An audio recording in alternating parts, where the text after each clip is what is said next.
अरे बहू, जल्दी से तैयार हो जा। आज तेरी मामी सास का फोन आया था। कह रही थी कि वंदना का रिजल्ट बहुत अच्छा आया है, तो इसी उपलक्ष्य में छोटा सा आयोजन किया है।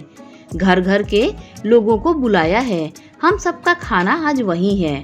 कह रही थी कि आप लोग जल्दी आ जाना और ललिता को तो जरूर से ले आना। मैं तैयार हो रही हूँ, तू भी जल्दी से तैयार हो जा। अभी थोड़ी देर में ही निकलते हैं। अभी ललिता घर में थकी हारी घुसी ही थी कि सास मालती ने उत्साहित होते हुए कहा। सुनकर ललिता का मूड ऑफ हो गया। कहाँ तो सोचा था कि घर जाकर थोड़ा आराम करूंगी, अब मम्मी जी के मायके जाना पड़ेगा। सब जानती थी वो कि मामी सास क्यों बुला रही है। एक पल के लिए उसके पैर वहीं जम गए।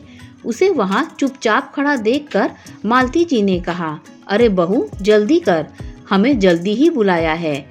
जाकर थोड़ी बहुत उनकी मदद कर देंगे। तेरी मामी सास को तो घर का खाना ही पसंद है, इसीलिए कोई ऐतराज भी नहीं लगाती। अब हम तो घर के लोग हैं, जाकर सिर्फ खाते हुए अच्छा नहीं लगता। उनकी बहू ने भी कहा है कि ललिता भाभी को जरूर ले आना, इसीलिए थोड़ी बहुत मदद करवा देंगे। मदद, ये शब्द हथौड़े की तरह ललिता के दिमाग पर लग रहे थे। मामी सास महाराज क्यों नहीं लगाती, ये वो अच्छे से जानती थी।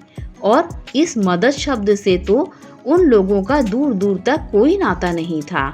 मम्मी जी जाती हैं उन लोगों की मदद करने के लिए, पर वो लोग तो खुद ही सारा काम ललिता पर डालकर आराम फरमाने बैठ जाते हैं।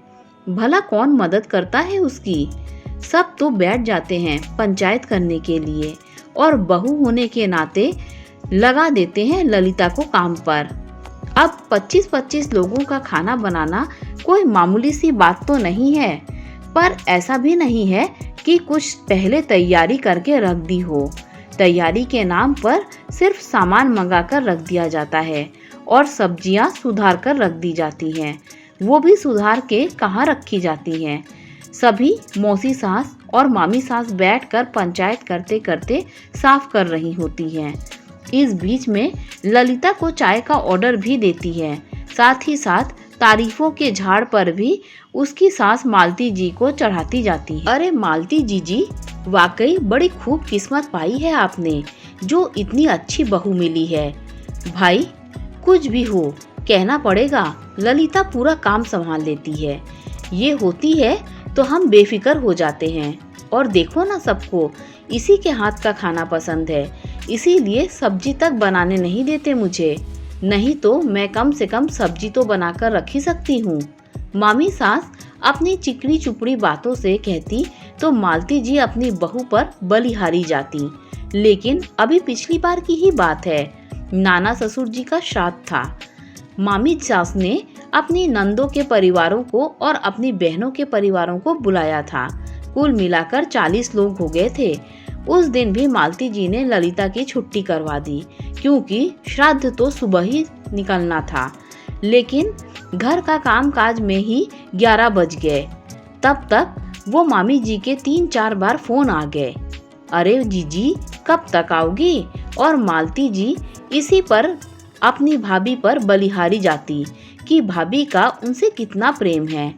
इस बार तो ललिता ने भी सोचा कि अब मामी सास की बहू आ गई है तो चलो मदद तो मिल ही जाएगी।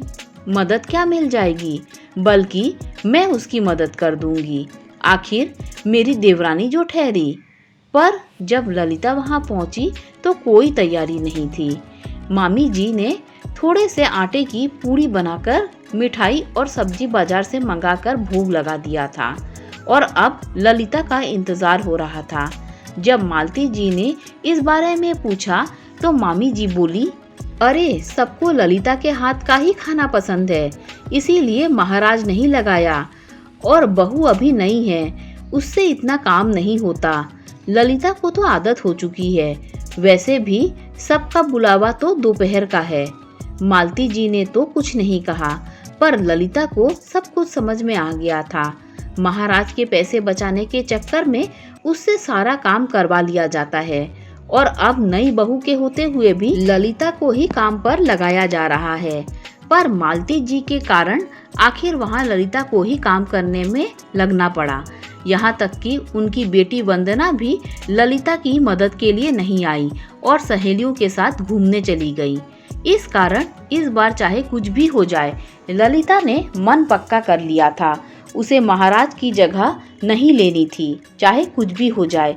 उसे अब अपने आप को इस्तेमाल करने से रोकना है। सोचते सोचते ललिता ने कहा, मैं शाम को आ जाऊंगी, आप चाहो तो अभी चले जाओ।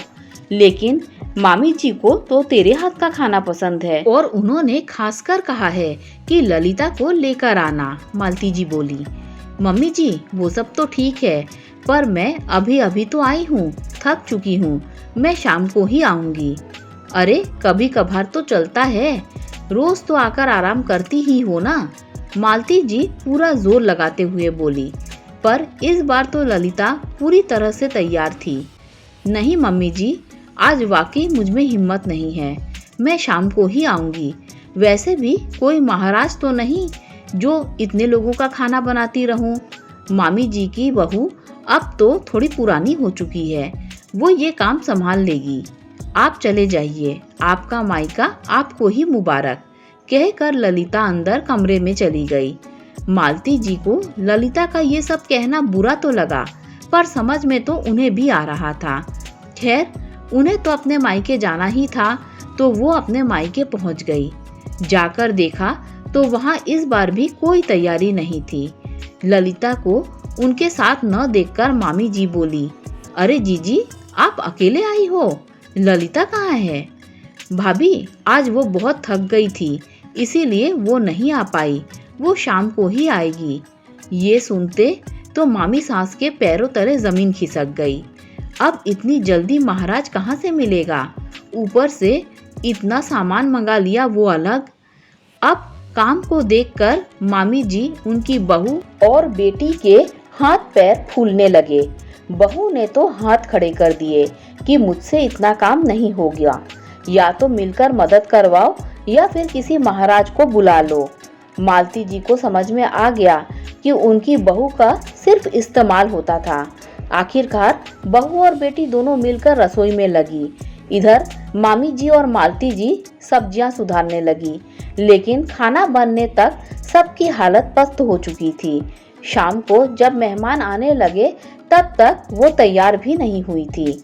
ललिता जब शाम को खाने के मौके पर पहुंची तो ना ही मामी जी और ना ही उनकी बहू और बेटी ने उससे ढंग से बात की, पर ललिता को फर्क नहीं पड़ा। उसने तो खाना खाया और वहां से रवाना हो गई। अब तो ललिता ने ऐसा ही हमेशा करने लगी, तो मामी सास को समझ में आ गया कि अब ललिता बेवकूफ बनने वाली नहीं। अब धीरे धीरे मामी सास ने भी सिर्फ ननद नंदोई को बुलाना शुरू कर दिया। अब पूरे परिवार का बुलावा नहीं होता था, और बुलावा हुआ भी तो महाराज काम करते थे। दोस्तों अगर आपको ये कहानी अच्छी लगी हो तो लाइक शेयर सब्सक्राइब कीजिए। Thanks for watching this video.